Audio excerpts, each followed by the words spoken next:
Hi, I'm Catharyn Baird, CEO of Ethics Game, and pleased to be having a conversation with you that is problematic. What do you do when you discover that someone high up in your organization or your boss or leader has done something that is ethically untenable, that they have crossed a line that you believe should not have been crossed in the organization? As we do this, we have a couple of strategies that we can take a look at. The first becomes whether or not the transgression is so great, whether the damage to the company is so great that you can no longer be associated with it. In that situation, it's important to have courage to just leave. Now, when we leave, we have two kinds of leavings. We have a quiet leaving and a noisy leaving. One of the things that happens in very public organizations is that sometimes people do noisy leavings in order to raise the awareness externally to their audiences of the wrongdoing in the company. Other times, people quietly go away and just find another job. Often people who do this, when I talk with them, say they start looking a little bit ahead of time, make sure there's a smooth transition to take care of themselves, but exit nonetheless. The second strategy then begins taking a look at what you have control over.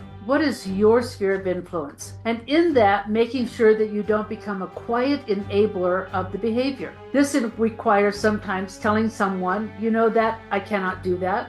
That behavior is offensive. This is not how I choose to be. And I'm pleased to be part of this organization, but I can't participate in that behavior. Whether it be sexual harassment, racial harassment, financial mismanagement, whatever it is, be very clear about your own boundaries, about your own integrity and the integrity of your team, and live into those values. As you have those conversations, it's useful to tie them back to the values of the organization or back to the values of the profession. So I can say, as an attorney, my code of ethics requires that I not engage in this behavior. As an accountant, my code of ethics requires that I don't do this. In our company, we value integrity and truth-telling. And so I'm going to participate in truth-telling. As you tie it back to the values that are shared, or hopefully shared, it will not just be a personal affront, but it will be something that is framed within the core values and the core identity of the organization. This work is never easy. It requires that you begin to think very carefully about your own values